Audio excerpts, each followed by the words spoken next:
షర్మిల తీరుతో దివంగత నేత వైఎస్ రాజశేఖర రెడ్డి ఆత్మ ఎంతగా క్షోభిస్తుందో అన్నారు గురజాల మాజీ ఎమ్మెల్యే కాసు మహేష్ రెడ్డి. ఒక పద్ధతి సిద్ధాంతం లేకుండా ఏ ఎండకా గుడుగు అన్నట్టుగా వ్యవహరిస్తోందన్నారు. ఆమె బయట ఉండి తెలుగుదేశానికి మద్దతు ఇచ్చే బదులు ఆ పార్టీలోనే చేరిపోవచ్చు కానీ హితవు పలికారు కాసు మహేష్ రెడ్డి. పాపం రాజశేఖర రెడ్డి గారు ఎక్కడున్నాడో కానీ క్షోభిస్తుంటుంది రాజశేఖర రెడ్డి గారి ఆత్మ. ఈరోజు షర్మిల గారిని చూస్తుంటే తెలుగుదేశం తందానా అంటే ఈమె దానికి వంత పాడుతుంది. ఓ రోజేమో తెలంగాణ పార్టీ పెట్టుకొని కేసీఆర్ని రేవంత్ రెడ్డిని అమ్మనా బూతులు తిట్టింది. మళ్ళీ రేవంత్ రెడ్డి కాళ్ళు పట్టుకుంది. మళ్ళీ కాంగ్రెస్ పార్టీలోకి పోయింది. మళ్ళీ చంద్రబాబు నాయుడుతో కలిసింది.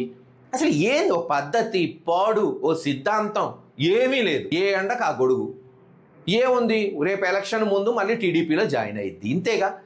అదేదో ఇప్పుడే జాయిన్ అవ్వండి, ఎవడు కాదన్నాడు. ఎందుకు ఈ అక్రమ బంధాలు? తెలుగుదేశానికి మద్దతు ఇస్తూ బయట ఉండే బదులు తెలుగుదేశం పార్టీలో జాయిన్ అవ్వు షర్మిల గారు. ప్రత్యర్థులు, అది షర్మిల గారు కూడా కావచ్చు, మీరు ఏ భాషలో జగన్మోహన్ రెడ్డి గారిని విమర్శిస్తారో అదే భాషలో ప్రతి విమర్శ ఉంటుంది, తెలుసుకోండి. ఇప్పటికైనా తెలుగుదేశానికి ఊడిగం చేయటం మానేసి చేతనైతే ఎంతో కొంత ఆ కాంగ్రెస్ పార్టీని బలపరచడానికి షర్మిల గారు రాజకీయాలు చేయవలసిందిగా హితవు కోరుతున్నాను.